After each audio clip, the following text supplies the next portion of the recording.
Lew Rockwell, fundador do Mises Institute, esteve no Brasil para o primeiro seminário de Escola Austríaca de Economia e nos concedeu uma entrevista no antigo pregão da Bovespa.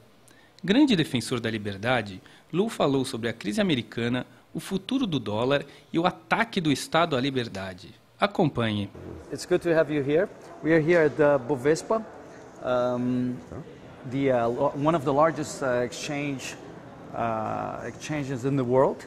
And I would like to ask you a few questions about your visit, about your impressions of the Austrian school. So let's start. How do you see these movements around the world of more institutes and more discussions about Austrian economics lately? How do you see that movement evolving? Well, first of all, it's thrilling to be here in Brazil. It's great to be here in this great business city of Sao Paulo, and here, of course, in the stock exchange.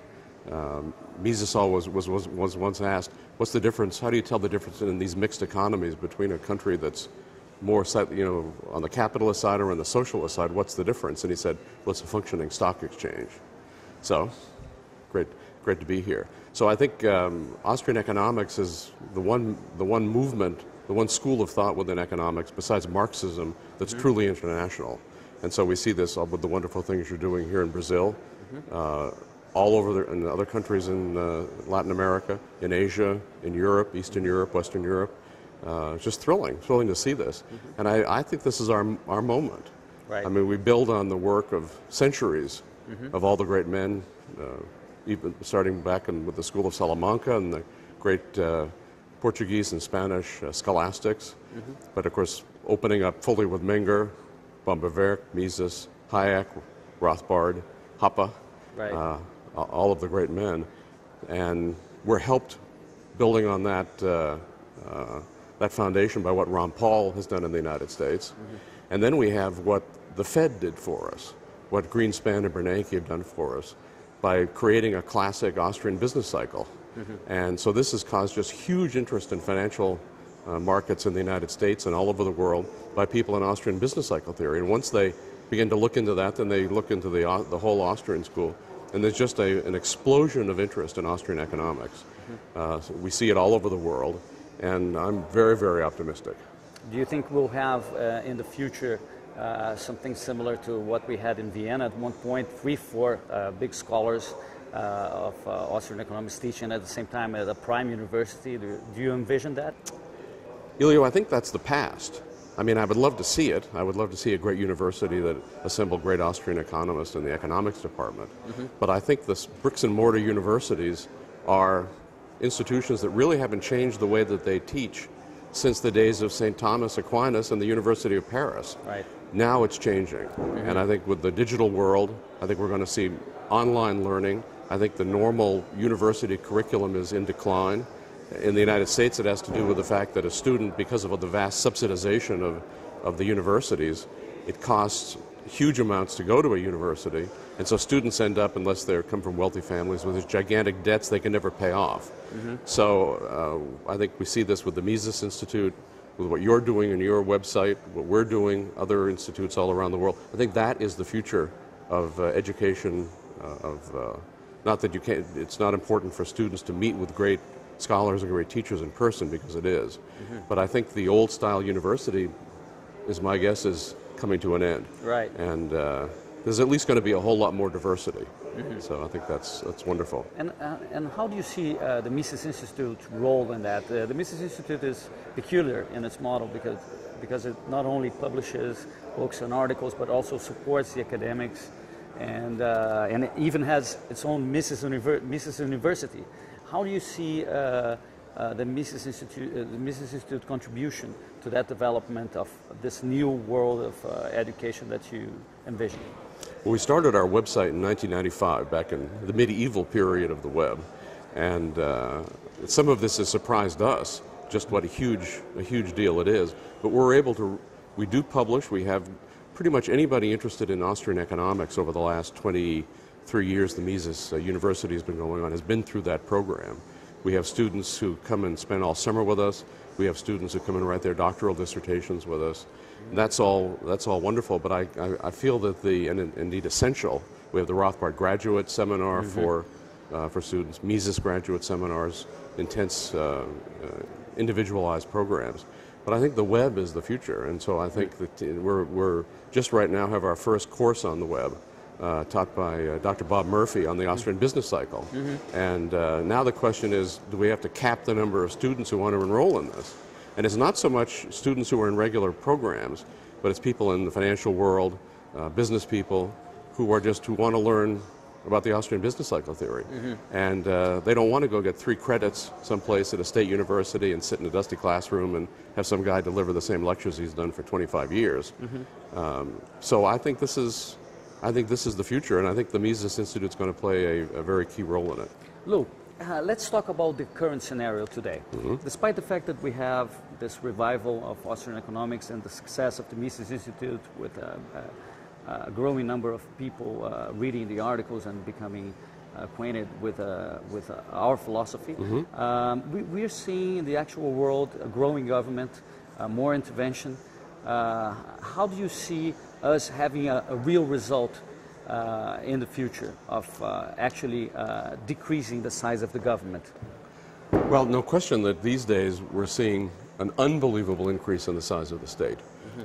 Whether it's, as you say, whether it's economic intervention, whether it's wars, whether it's violations of civil liberties, all the various things that both the Bush and the Obama administrations have done. So I would just say all the more need for the Austrian school, all the more need for our associated political philosophies of classical liberalism and libertarianism. And I think we're reaching young people. So it's true that in Washington and the other Brasilia and other of these horrible government-created cities, that they're doing bad things. But I think the young people are in revolt. I think all over the world, young people are very dissatisfied. No young American, for example, believes he's going to get a pension from the Social Security system. They all know that it's a fraud and a Ponzi scheme, and if they get a check, it won't buy anything. So they're looking for the truth. And we have to remember that what the government is doing is all built on lies. Right. So I would say it can't last, and it's just the time for us to speak the truth. And even if we're not succeeding in our own lifetimes, there's something to be said for speaking the truth, for writing the truth, for reaching people in the future as well as the young people today. So I'm very pessimistic about what the government is doing, but very optimistic about what's happening among young people all over the world. And we can see it with what you're doing here in Brazil, too. Sure. And how do you see, with respect to the youth, how do you see these Tea Party movements that are springing up in the U.S.? How do you see that movement and the youth getting activists in the movement? You know, the Tea Parties are like the Ron Paul movement, very diverse in terms of age and in every other area. So you have old people, you have middle-aged people, and you have young people. The leadership of the Tea Party movements, I think, by and large, tends to be connected to the sort of the worst elements of the Republican Party. But there are all kinds of great grassroots people who are in that movement or on the fringes of that movement who represent the future.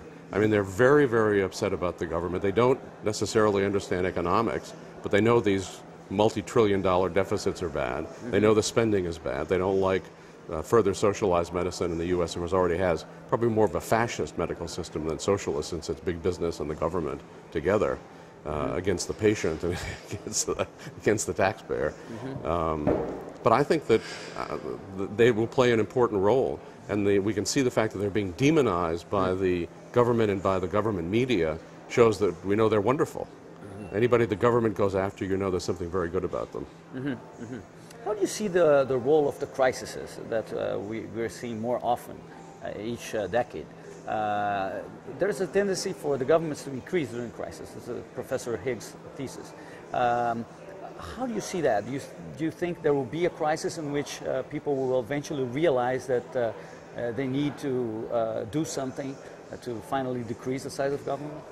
Yeah, of course, as Mises pointed out, in a mixed economy, the government causes problems, then it uses those problems as an excuse for more intervention, which causes more problems and so forth. But I think people are waking up. I think I see a real sea change taking place.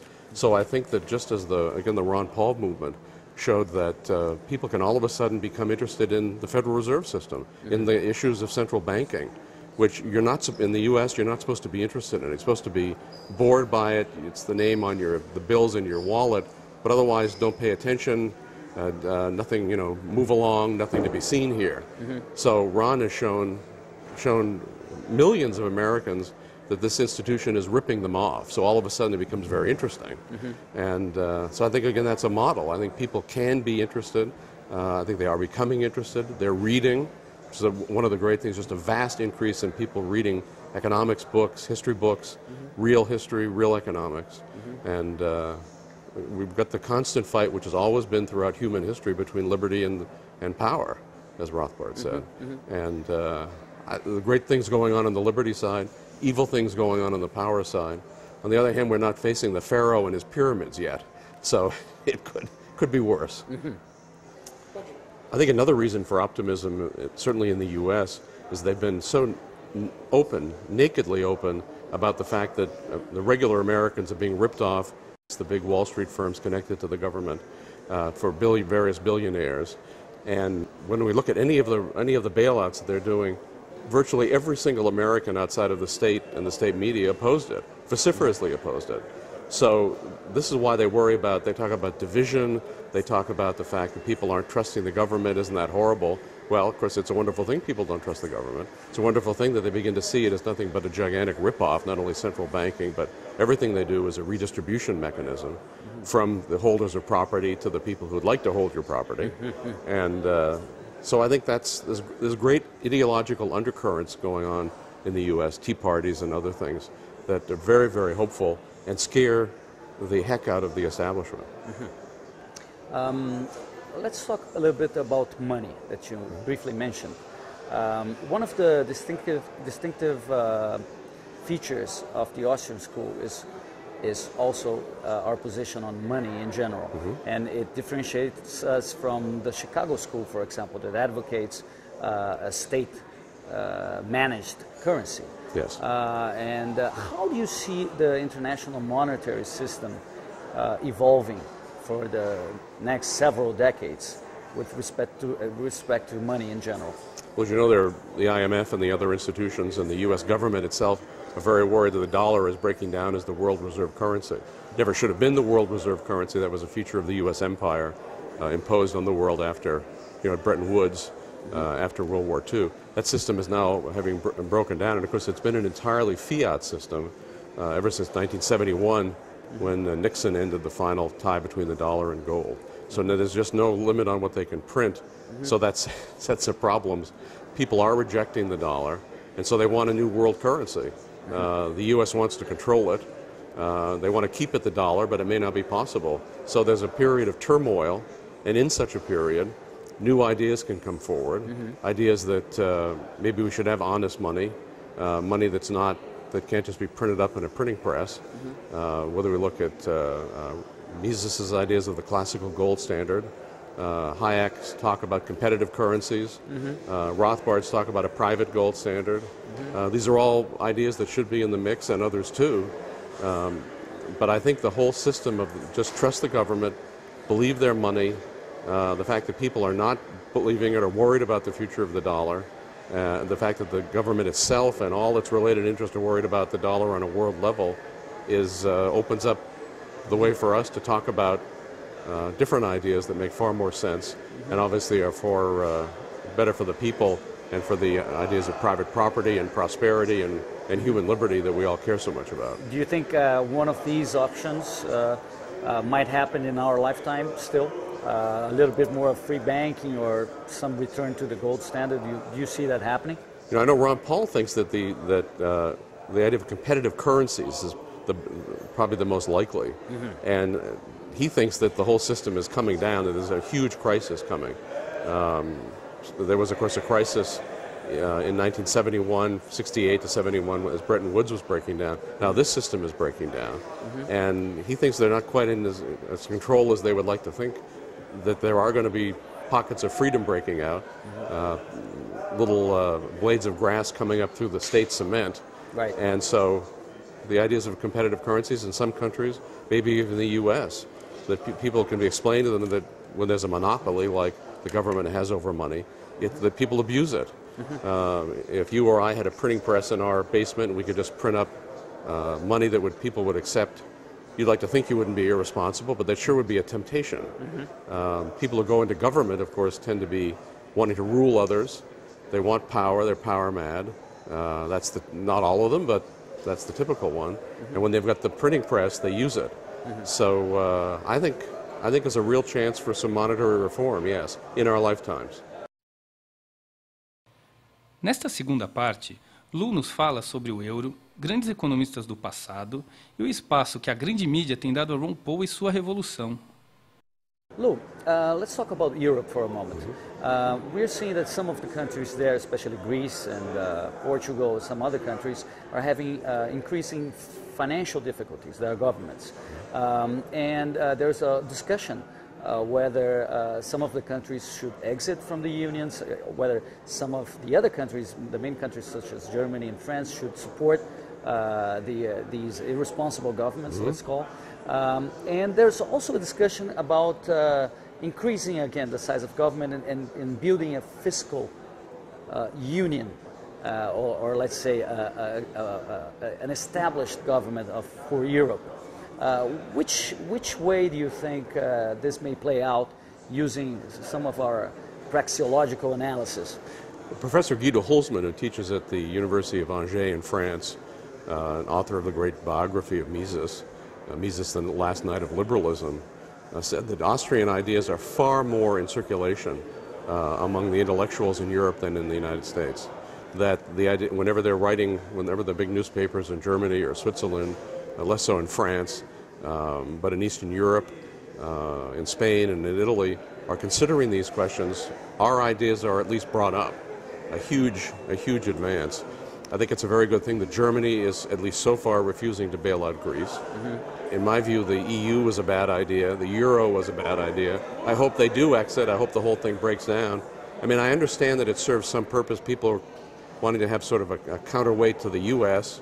I understand that. But it's not a good thing for the Europeans to have this new giant government on top of all the nation states. So I hope and think that as Greece and Portugal and the others either are forced out, or that the people in Germany and France and the other more well-to-do countries are taxed at a massive rate to bail out these spendthrift governments, that I think the thing is, there's a wonderful chance it's going to break down. Certainly in every referendum, right? I mean, people don't want the EU, they don't want this stuff. So I think there's good signs there too. This year's Forum da Liberdade in Porto Alegre, an event that happens every year for the 23rd edition this year. Wonderful. Its theme will be Mises and the economic policy book called 6 Lessons in Brazil. What do you think of Mises? Give us a little bit of your impressions of Mises. Well, just first I want to say what a great thing this course is due to you, that the meeting is going to be on Mises, and of course you're holding the first Austrian economics conference ever to take place in Brazil on the outskirts of the great forum. This brings together thousands of young people interested in the ideas of liberty. So very, very exciting. They're going to be studying Mises. And I think Mises was not only the greatest economist of the 20th century, and maybe more centuries than that, but he's a great personal example. I mean, this was a man who had to flee the Nazis, he and his wife, I mean, like something out of a movie, fleeing across France right in front of the advancing Nazi armies, who was thrown out of his country of Austria, in fact found sentenced to death in absentia by the government. The Nazis saw him as the great intellectual opponent of Nazism, at least from a market side, and they didn't like him, they didn't want him there, they wanted to kill him. But he never let that stop him. I mean, he had faced terrible problems all his life because of the kind of ideas that he had, which were so unfashionable, classical liberalism, Austrian economics, and so forth. He was never able to get a real job at the University of Vienna, was never able to get an academic job, a real job in the United States, and yet he worked, he taught, he produced so many great books, and he never let them stop it. And his personal motto, adopted from Virgil when he was a little boy, was "Do not give in to evil, but proceed ever more boldly against it." So that was not only his motto, but that was the way he lived his life. And what a great edifice of liberty he created that we all benefit from today. And so I would urge everybody to read I love the Brazilian title, by the way, for economic policy. Read that book. Read his other books. Read his great book on liberalism, his great economics books, Human Action, of course, being his magnum opus. But this was such a great man, such a great intellectual, but just such a great human being, a hero. And so I think we can learn from him in every sense.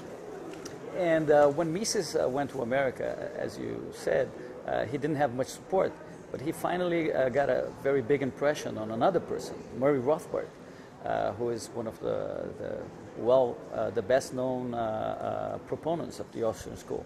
Tell us your impression of Murray and your relationship with Murray. Well, Murray was, I knew Mises a little bit, but I had the honor to know Murray very, very well. And just an extraordinary man, another hero, another person who faced all kinds of very tough times in his life because of the kinds of ideals that he held.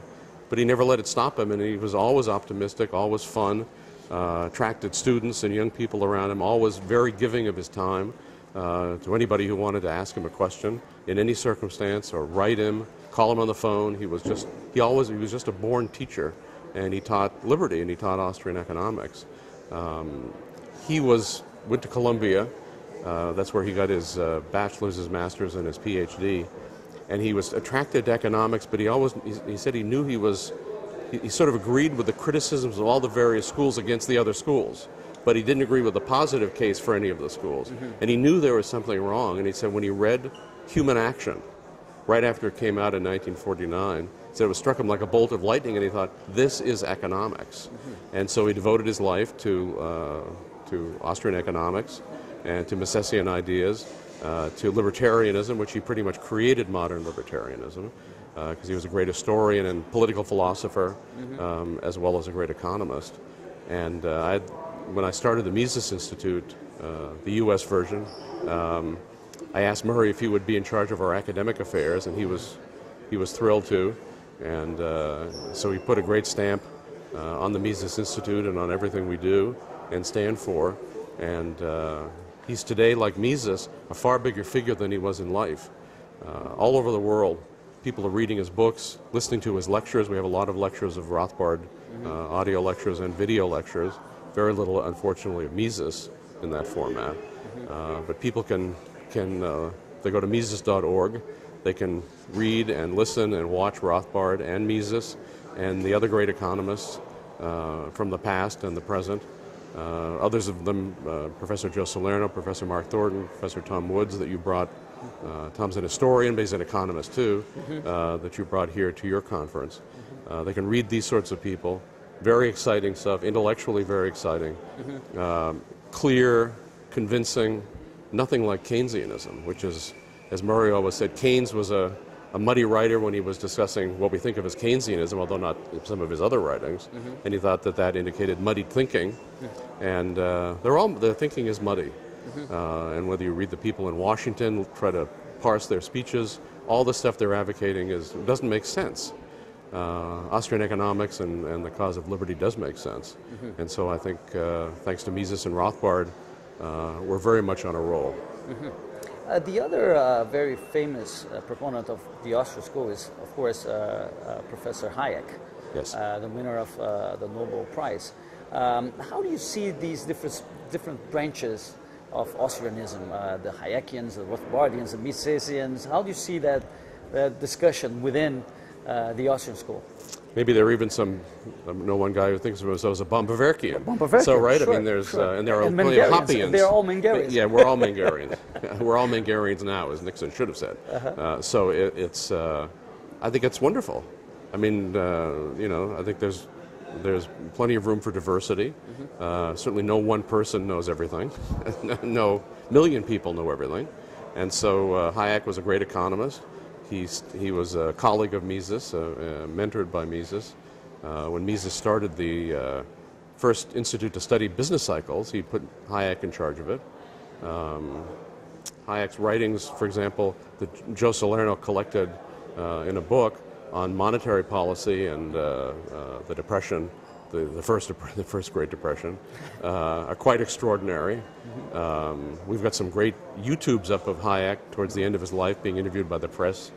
He's just brilliant and wonderful. And so there's always room for different emphases. So absolutely, the Austrian school has the Hayekians, it has the Hoppians maybe on the other side, and other people sort of in the middle. That's wonderful, right? It's not a unitary thing, and this is not like what is claimed about maybe I shouldn't say this, but the Mohammedans about Islam, that they feel that everything's in the Quran, you need nothing else. But we don't feel that about the writings even of Mises or Rothbard or any of the great men. That there's always improvements to be made and developments. Very thrilling. It's a living school. It's going forward. It's getting bigger and bigger. There will be more diversity. I think it's very exciting. The foundation is the same, but there are many, many great rooms in this mansion. You mentioned the media, and now we're seeing channels like Fox News that are harboring more and more free marketeers or conservatives and etc. How do you see that going forward, and how do you explain that finally we've seen some libertarians or conservatives, small government conservatives, being part of the mainstream media? Well, it's a great thing. I don't see too much of it. There is Judge Napolitano on Fox News, who's just wonderful. A great libertarian, great spokesman for American Constitution and civil liberties, and I'm afraid that that there are some people that, like these conservatives, these Republicans, tend to be pretty good when the Democrats are in power. Sometimes the Democrats say great things when the Republicans are in power, but I sort of don't trust any of them. And I don't think the mainstream media, by and large, is the future. Certainly all the newspapers are going down. I think that tends to be a very good thing. I think newspapers in the U.S. anyway, by and large, have just been stenographers for the state. They don't. They just are there to convince you that whatever the government says is the right thing. Its latest war, its latest welfare program, its latest bailout, whatever it is. And I think the same is true of the networks. The networks are going down. Their listenership and viewership is decreasing massively. So some of the cable stations, Fox is on the upswing, and I would think it's because, at least in this period, they're very, very anti-government. So good for them, and I hope they'll continue. If the Republicans get in power, I'm not betting on it, however. How do you see the Ron Paul revolution, his campaign for liberty? This is interesting, and people in Brazil, the young people, follow a lot Ron Paul. I would like to hear your view on that and your relationship to Dr. Paul as well. Well, I've had the honor to know Ron Paul for more than 35 years, when I was his chief of staff when he was in Congress in his first few terms. And I think the Ron Paul revolution has made a huge difference. Not only in Brazil, but every country has a Paul movement. And it's increased since he ran for president. And because of him, people are more interested in libertarianism and Austrian economics. I think this is going to continue. A lot of people want him to run again. And he runs for office as an educational mission, not for power. It makes him unique. I'm not a fan of politics. I don't vote, for example. Although I was once in politics, but I've since gone straight. But I think it's by and large, a very, very bad thing. Ron Paul's the one exception because he's not after power. He's after telling the truth, and he uses this particular platform. So very exciting. And I hope if Dr. Paul eventually wins, he would do like Mises and abdicate. When did you first become acquainted with the Austrian school? When I was 12 years old for my birthday, a friend of my dad's gave me a copy of Henry Hazlitt's Economics in One Lesson. And so I trace everything to that wonderful man who gave me that a great gift that's lasted my whole life. And it was my great privilege to know Henry Hazlitt, too, who was a brilliant intellectual, great economist, great journalist, also a great TV guy, by the way. He was astounding to me. He was on a lot of TV shows, serious TV shows in the 1940s. Very, very effective TV star, too. But that book, Economics in One Lesson, I still recommend it to people. It still is certainly one of the best ways to get introduced to Austrian economics still right this minute. Did you become a libertarian right away, or was there a different event that made you become a full libertarian? Well, Ron Paul says we're born libertarians, so at least some of us. So I always remember an incident in the 7th grade. Excuse me. I always remember an incident in the 7th grade when our teacher was talking, and this is before the 1964 Civil Rights Act in the United States, but he was advocating the abolition of freedom of association, that businesses, for example, this was the specific case, should not be able to choose their customers, that they should not be able to, quote unquote, discriminate. So I remember arguing with the teacher, and I said, just seemed to me a violation of his rights. That was about the level of my argument. Mm-hmm. But I thought, why, if, you know, maybe you or I would think it's crazy that he wants to just have red-headed or bald-headed people or whatever go into his business, but why isn't that his choice? Whose business is it of the government to tell him who his customers were? So I think I always had those tendencies, mm-hmm. But I think just gradually I came to know more and more, but I would say I was a libertarian always. Mm-hmm. And what's your favorite movie, finally? Well, Murray Rothbard was the great movie maven. Uh-huh. In fact, I hope someday to edit a book of his movie reviews. He could have been a professional movie reviewer among many other things he could have done in life. But he loved The Godfather, and I think that there are many movies I love, but I'll just mention The Godfather for one specific thing that he brings up. Mm-hmm. It is one of the great movies ever made in America, anyway. But Murray always loved the libertarian legal theory. He thought of the scene where the Godfather's in his office, and there's an undertaker comes in and says, Godfather, I need your help. And the Godfather says, well, why are you coming to me now? You've never given me respect. You've never, but go ahead and talk. And he said, so my daughter was raped and beaten by 2 boys, and so I would like them killed. And so the Godfather says, well, he said, they didn't kill her, so really we can't kill them. But he said, I'll have them beaten up and their bones broken. So Murray, I was saying proportionate punishment theory here. Right. That's a very interesting. And of course it was private, right? Private justice. Uh-huh. Good. So Lew, thank you very much for the interview. Thanks for having you here at our conference. It's an honor. Oh, Helio, it's my honor. Congratulations on all you're doing. The whole world is excited about it. Thank you.